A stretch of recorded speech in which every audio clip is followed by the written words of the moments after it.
एक बड़ी इंटरेस्टिंग खबर है साहब। बड़ी इंटरेस्टिंग खबर क्या है? जापान बांग्लादेश में अपना औद्योगिक हब स्थापित करने जा रहा है।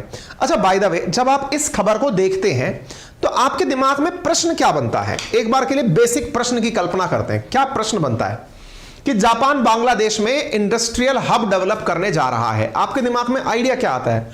अगर इंडस्ट्रियल हब यह बना रहा है तो यार इंडिया के साथ गलत कर रहा है, इसका मतलब क्या लगता है? आपकी ओपिनियन क्या है जैसे ये खबर आपने सुनी कि इंडस्ट्रियल हब इन बांग्लादेश? आपकी फर्स्ट रिएक्शन क्या है वो बताइए। बाकी तो मैं आपको बता ही रहा हूं। मुझे उम्मीद है कि यदि आप मेरे पुराने विद्यार्थी हैं और लंबे समय से आप मेरे साथ हैं तो ऐसी स्थिति में आपको आज के इस सेशन की कल्पना पहले ही हो चुकी होगी। नहीं हो चुकी तो मैं आपको केवल रफ स्केच करके बता देता हूं। मैं इसीलिए आपके कमेंट की प्रतीक्षा में हूं। अगर आप बता दो तो मैं इस बारे में आप लोगों को, ठीक है ना? तो हमने आपसे क्या कहा कि भाई बांग्लादेश में, अब ये आजकल बांग्लादेश बड़ी सुर्खियों में है साहब। क्यों सुर्खियों में? कल भी मैंने आपको इसके बारे में बताया था। मैंने आपसे यह कहा कि इंडिया के केस में बांग्लादेश समझ में आता है। क्यों समझ में आता है?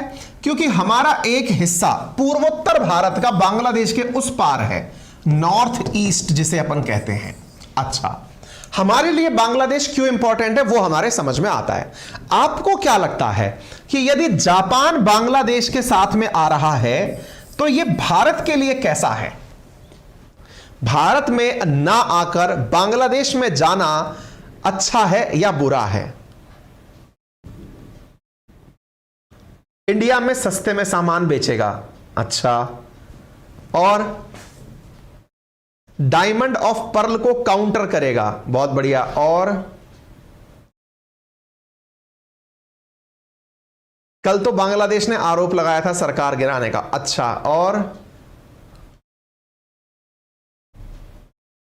अमेरिका का इंटरेस्ट है सर, जियोपॉलिटिकल गेम खेल रहा है, गुड, अच्छी बात है। बुरा है, कुछ लोग लिख रहे हैं बुरा है, कुछ लोग लिख रहे हैं निश्चित ही अच्छा है, बुरा है, अच्छा है, न्यूट्रल है। एक बार भाई पोल क्रिएट करा लो, चलो इसी बात पर। बांग्लादेश का, जापान का बांग्लादेश में आना, इसमें 3 ऑप्शन डाल दो, अच्छा, भारत के लिए अच्छा, बुरा और न्यूट्रल। इसे जानते हैं, मतलब आप दुनिया को कैसे देखते हैं वो जान लेते हैं। केवल 3 ऑप्शन क्रिएट कर दो पोल में, अच्छा, गुड, बैड और न्यूट्रल। ये 3 ऑप्शन डाल दो बेटा, है ना? और ये क्यों डाले जा रहे हैं, मैं आपका परसेप्शन इसलिए जानना चाह रहा हूं क्योंकि हमारा प्रश्न ये है, जापान बांग्लादेश में इन्वेस्टमेंट करने आ रहा है, ये इंडिया के लिए कैसा है? आपकी राय भी तो होनी चाहिए ना। Bad for India, good for India, आपकी राय जान लेते हैं। चाइना के लिए बुरा,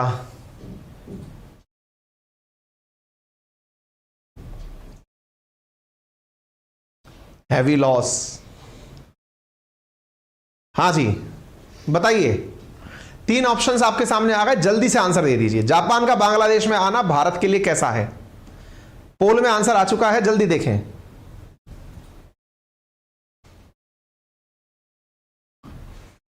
वोटिंग परसेंटेज ऊपर नीचे होता हुआ, भारत के लिए 27% बच्चे, अभी तक 1273 वोट आ चुके हैं, अब 1377 वोट आ चुके हैं।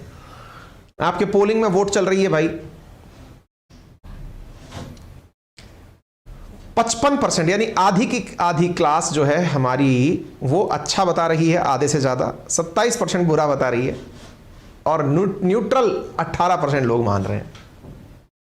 चलिए, तो बहुत ही अच्छी बात है। अब इस सेशन को समझाने में मजा आएगा। इसी बात में फिर से, आज डॉलर की बरसात हुई है, लगी आज सावन में डॉलर की झड़ी है। आज फिर $3, क्या बात है। कहां रखेंगे इतना पैसा भैया, हैं? चलिए, आ गया सबका रिजल्ट। आइए अब हम आगे बढ़ते हैं। तो भाई साहब, इस खबर को आगे चलते हैं, विस्तार पूर्वक सुनिएगा, फिर सेशन खत्म होने पर आप सबसे पूछा जाएगा। चलिए जी, फिलहाल के लिए खबर यह है, Japan proposes industrial hub in Bangladesh with supply chain to India. लीजिए खबर सुनिए साहब। खबर यह है कि बांग्लादेश में इन्होंने इंडस्ट्रियल हब बनाने की बात की है, जिससे ये भारत में सप्लाई चेन डेवलप कर पाएंगे। सप्लाई चेन डेवलप कर पाएंगे मतलब एक बच्चे ने कहा था माल बना के इंडिया में भेजेंगे, फिर तो कई लोग कह रहे होंगे बहुत अच्छा हुआ, बुरा ये देख लो, हमने तो कहा ही था आपसे बुरा है, इंडिया में माल भेजने की बातें चल रही हैं। अच्छा, Japan proposes industrial hub in Bangladesh with supply chain to India. आप यहां जापान टाइम्स की खबर भी देख सकते हैं, Japan proposes industrial hub in Bangladesh with link to north eastern India. अब इस कथा का संपूर्ण विश्लेषण प्रारंभ होता है। जापान ने बांग्लादेश में एक सप्लाई चेन डेवलप करने के लिए, भारत के नॉर्थ ईस्ट में सामान पहुंचाने के लिए, नेपाल और भूटान को सामान पहुंचाने के लिए हाल ही के अंदर ट्यूसडे के अंदर ऑफिशियली जानकारी दी है। कहां हो रहा है? जापान के अंदर हो रहा है। किसने कहा यह जानकारी? यह जापान के प्राइम मिनिस्टर फ्यूमियो किशिदा, जो हाल ही में गत महीने इंडिया आए थे, तब उन्होंने एक नया औद्योगिक क्षेत्र विकसित करने की बात की थी पूर्वोत्तर भारत के लिए, जिसकी वजह से 300 मिलियन लोगों की लाइफस्टाइल को सुधारा जा सके। आपको याद होगा 20 मार्च 2023 की खबर आप देख रहे हैं, जिसमें आप ये देखते हैं Japan PM Kishida to visit India on March 20, G7 G20 Indo Pacific ties on agenda. ये रहा एजेंडा। फ्यूमियो किशिदा इंडिया आए थे, हमने इन पर सेशन किया था क्योंकि फ्यूमियो किशिदा मोदी जी को इनवाइट करके गए थे G7 की मीटिंग के लिए कि हमारे यहां फंक्शन है, आपको जरूर आना है। Japanese prime minister Fumio Kishida ने $75 बिलियन इंफ्रास्ट्रक्चर और सिक्योरिटी असिस्टेंस अनाउंस किया था इंडो पैसिफिक क्षेत्र के अंदर। जापान ने कहा था कि फ्री और ओपन इंडो पैसिफिक प्लान हम बांग्लादेश के माताबारी पोर्ट पर विकसित करने के लिए बनाएंगे ताकि हम रीजनल इकोनॉमिक ग्रोथ देख सकें। यह फ्यूमियो किशिदा रहे, $75 बिलियन की यह अनाउंसमेंट कर गए थे। कहां के लिए अनाउंसमेंट कर गए थे? पूरे इंडो पैसिफिक क्षेत्र के लिए। इसके लिए इन्होंने बांग्लादेश में माताबारी पोर्ट को भी फोकस में रखा था। यह रहा माताबारी पोर्ट। क्या है पूरी कहानी? अब कथा विस्तार से, आइए कथा विस्तार से सुनते हैं साथियों। पहले कथा को समझने का कार्य करते हैं।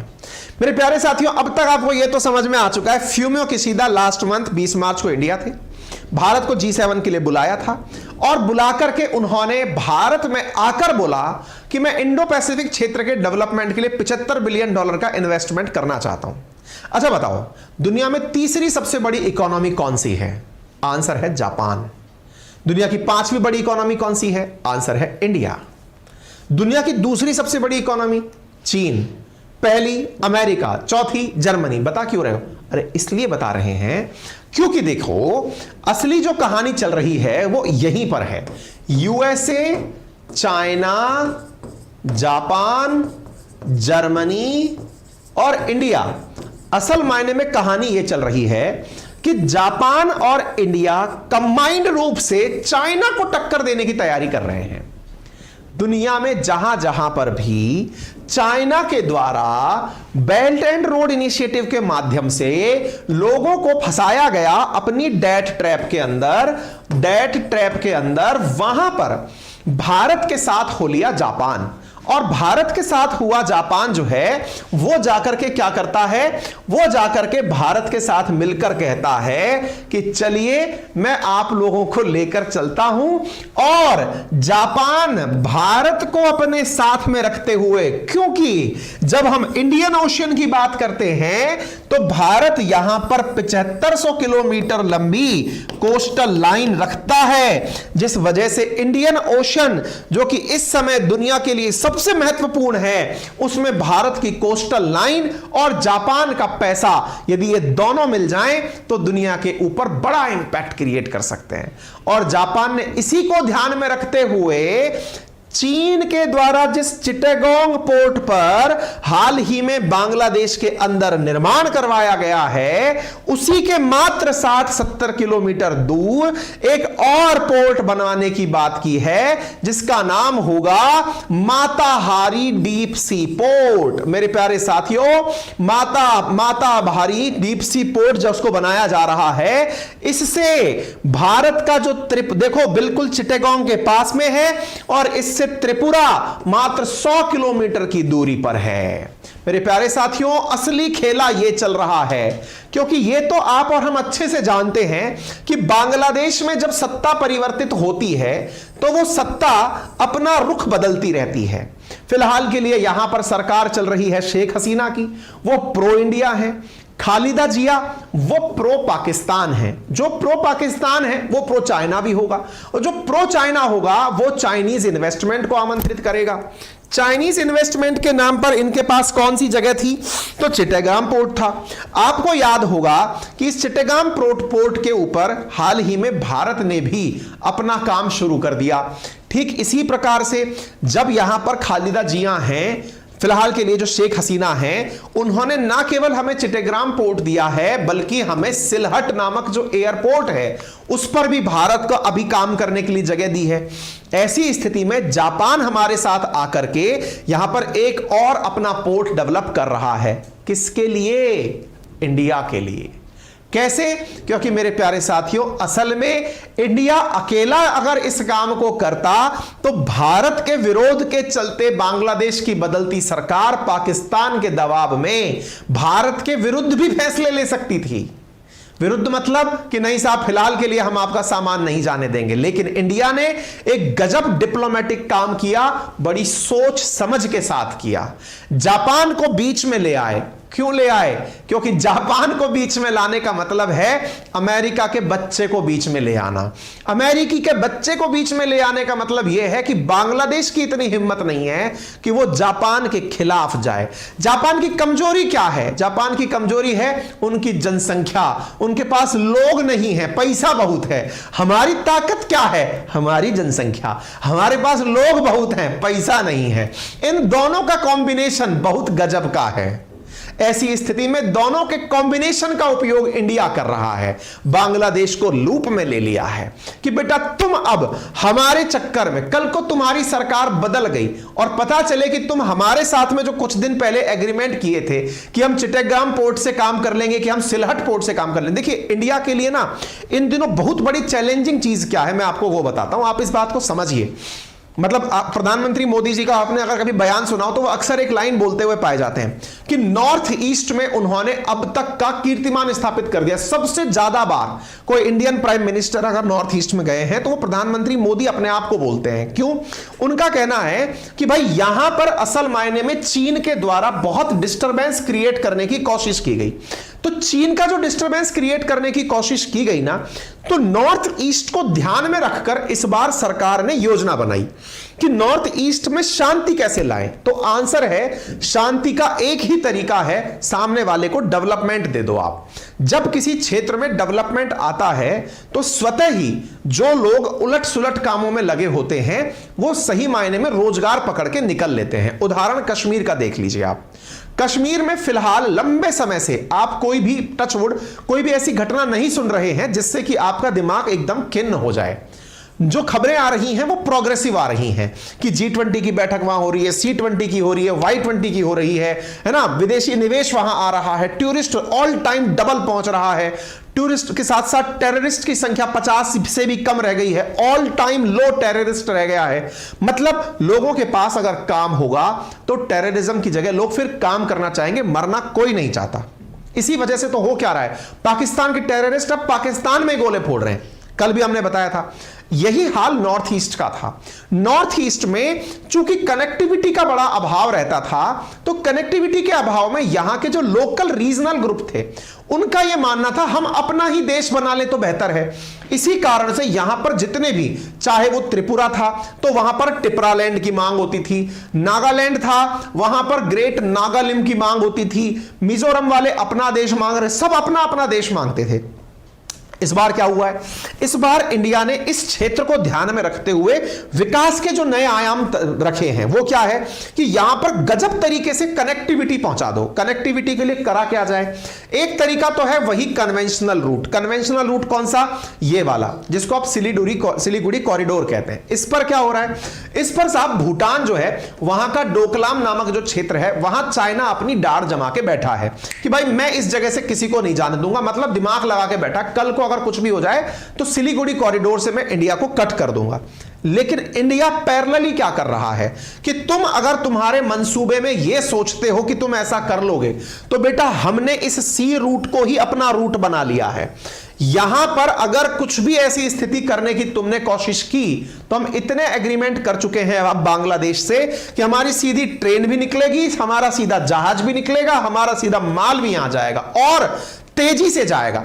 जिस कोलकाता से अगरतला तक जाने में सामान को 3 दिन लगते थे, अब वहां 1 दिन में सामान पहुंच रहा है। यह ग्रेटर कनेक्टिविटी है, और जब ग्रेटर कनेक्टिविटी डेवलप होती है तो रीजनल डेवलपमेंट होता है। आपने देखा होगा फिलहाल जम्मू कश्मीर में चल क्या रहा है, आप सुनते हैं चेनाब नदी पर ब्रिज बन रहा है।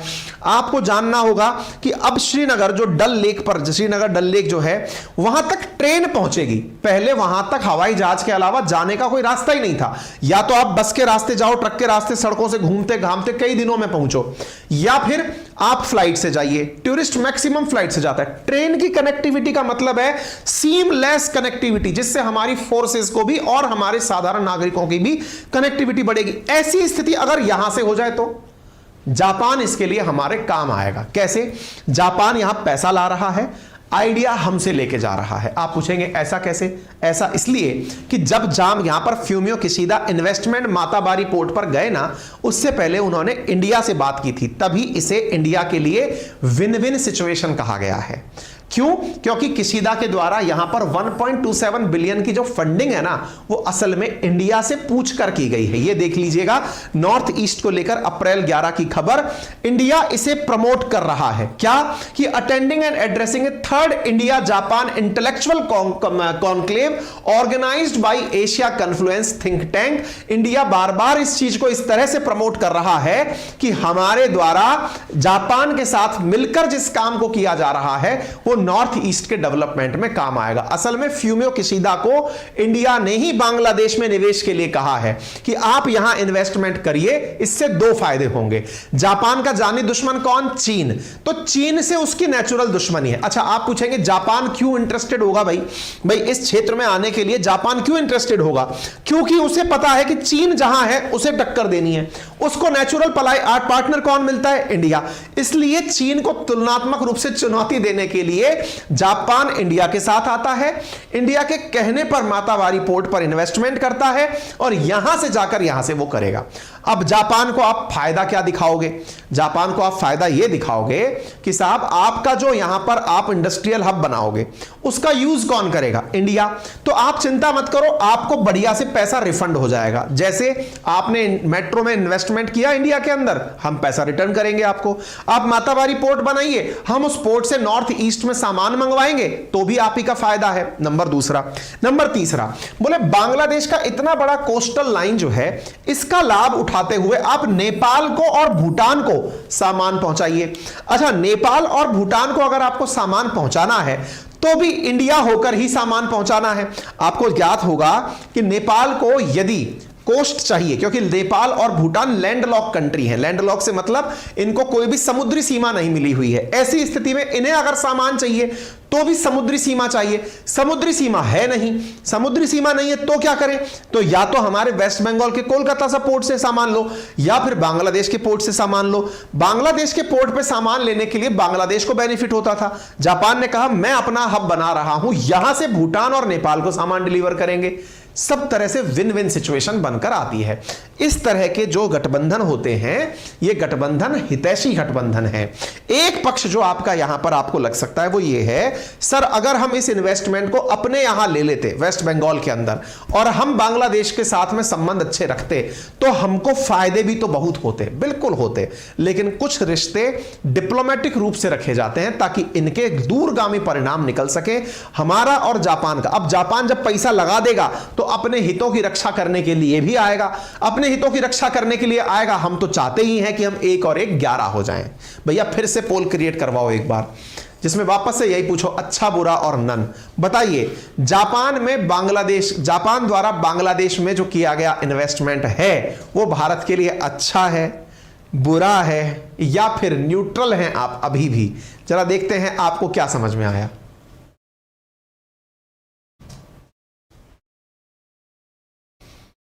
क्लियर? बता दीजिए भाई, मैंने आपसे पूछ लिया है आंसर करें।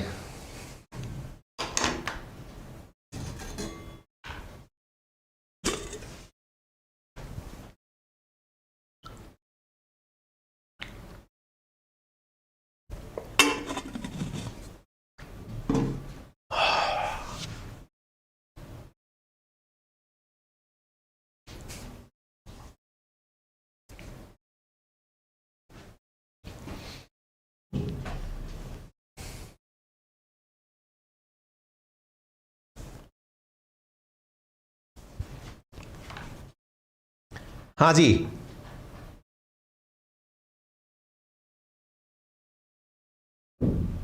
फिर 110 रुपए आ गए। आज पैसों की बरसात हो रही है भाई साहब।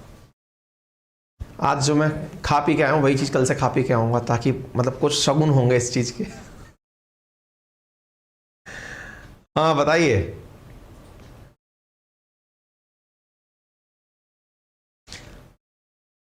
92% लोगों ने माना है कि अच्छा है।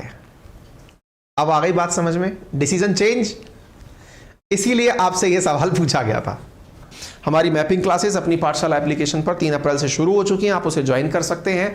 अपनी पाठशाला एप्लीकेशन 1 लाख से ज्यादा छात्रों द्वारा डाउनलोड किया जा चुका है। 4.9 की रेटिंग यहां पर उपलब्ध है, आप उसे यूज कर सकते हैं। मात्र 1999 में आपको ये चीजें उपलब्ध हो जाएंगी।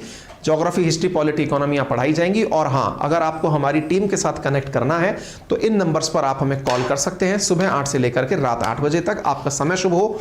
बड़ों का सम्मान करें, छोटों को प्यार दें, अपना व्यक्तित्व इस प्रकार से विकसित करें कि महिलाएं आपके साथ सुरक्षित और सम्मानित महसूस करें। धन्यवाद।